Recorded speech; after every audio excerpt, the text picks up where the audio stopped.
What does it mean to be beyond the mind exactly? This is a great question from Michael. And I love this question because it's so important to explore this. Because a lot of time, a lot of spiritual seekers or self-improvement enthusiasts, they accumulate a lot of intellectual knowledge. When you look at your toolbox or all the concepts that you know or you think you know, how much of that is actually from because you've heard it from somebody else, you've read about it, or maybe even you call it common sense, but you have actually picked it up from somebody and it becomes an idea. And so that's why it's so important to explore and to really look at this together. What is it really to be beyond the mind? What does it mean? What does it look like?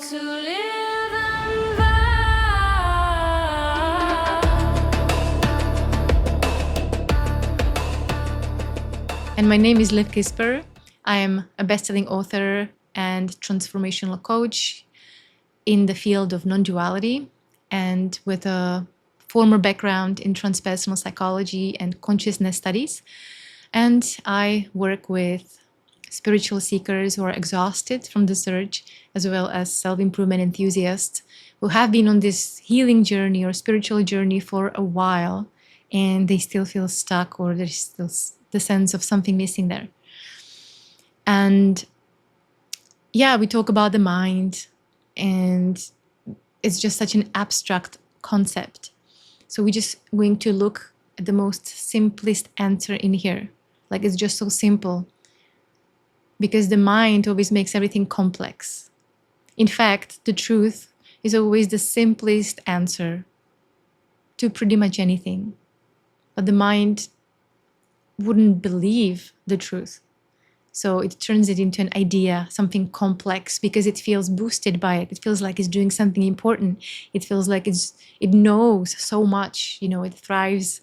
It just perpetuates the self-identification of importance, being special, being the one who is in control. That's a big one. So the mind obviously is the domain of the self-identity.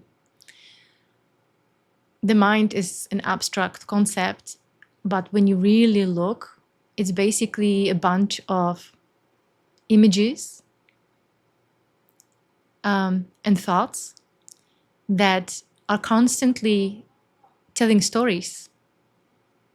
You can call it memories or, projections about the future. There are so many stories going on underneath, and that is essentially the mind. It is, in a nutshell, a story of somebody particular, because the self is not just a self in a vacuum. It's always in relationship to something else. It's a role. It plays a role. And as such, it has to achieve something. It comes from some past that it was hurt, misunderstood, not approved of. It was unsafe. It was unloved. And so it needs to do something to get all of these things. And so the mind is like a cinema. It's just flashing the images. And we are, of course, there's no noticing. It's not like we notice it, like we think that we live in reality, being engaged with reality. We don't see or we don't notice until we actually do the inner work and deeper looking. We don't notice that we put so many filters on so much. We just put filters on everything, on all the people, because, stereotyping, making assumptions, we have expectations, stories, fears, judgments. It's an entire world of mind. And it all serves as a protection, to protect the self from getting hurt again. But obviously, the protection as well as the threat itself, it's a baloney. It's just imagined, just to keep the show going. And so a lot of people have intellectual understanding that means that they're just in their head, in their mind. In the mind, everything makes sense. it can sound really clever. It can sound like you really are right. It can sound like undeniable truth. You know, when I ask my clients about their assumptions or their beliefs, like they don't know their beliefs or assumptions. They believe 100% that it's true. Sometimes I have to actually ask them, like, what is the truth about it? So they can tell me their beliefs. They're all uninvestigated beliefs because they just sound so true that we just don't look more into them. And so the mind keeps this self-perpetuating loop, constantly searching for that completion and also creating the problems so it can perpetuate the search. In other words, you know, the self-identity, usually, I mean, it can be the fixer. It can be so many things: victim, fixer, caretaker, the helper, you know, the spiritual enlightenment, or the spiritual enlightened self-identity. You know, it just becomes a performance. It's a role based on these inner images and thoughts. You know, it's not real, obviously. You can't hear anything. It's nothing. It's silent. But we just, it's being perceived, or it appears like it's a voice talking from somewhere. It has no location. In a way, you can say that the mind doesn't even exist. It's just a concept. But we can look at the appearances. We can look, for example, in the time where I was hurt by somebody or something. If I look deeper in inquiry, I already can see inside of that story and see what I imagine will happen next. And perhaps I imagine that it will happen again, even worse. I will never be safe. And then I'm trying to act from that place. So, for example, if I was hurt by a man in a painful way, now I project it to all the men out there.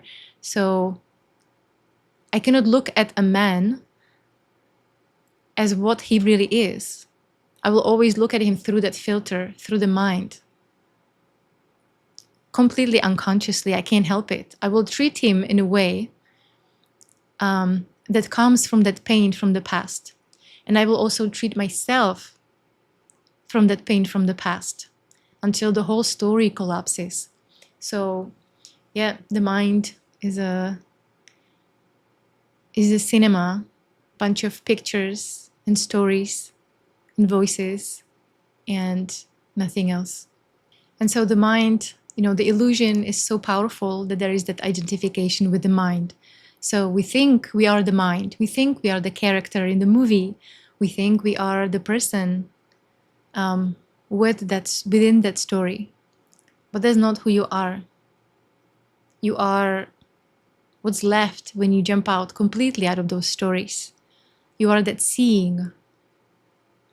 You are that which can actually look and see. As I already said, the mind cannot look and see. It cannot see reality because it puts filters on everything. It sees everything from its own angle because it has a hidden agenda about everything. But without that, take it away. Now you can really see what's there. Now you can really notice the red flag. Now you can really notice the green flags. And it's so bright. So without the mind, there is a natural momentum. With the mind, often there is just being stuck. And of course, the mind creates a lot of excuses why being stuck, it's actually a good thing. So it's perpetuated. But there's always this deeper feeling that something is missing, but that can never be found through the mind or through the self-identification or within those stories. And if you'd like to explore this more, you can do so in my book, which is called You're Not Awakening, You're Lonely, or You're Just Lonely. And it is the final step for spiritual seekers who just cannot pretend anymore. And you can find this book in the description of this video. You can also download a free chapter if you would like, or you can just go ahead and go on Amazon.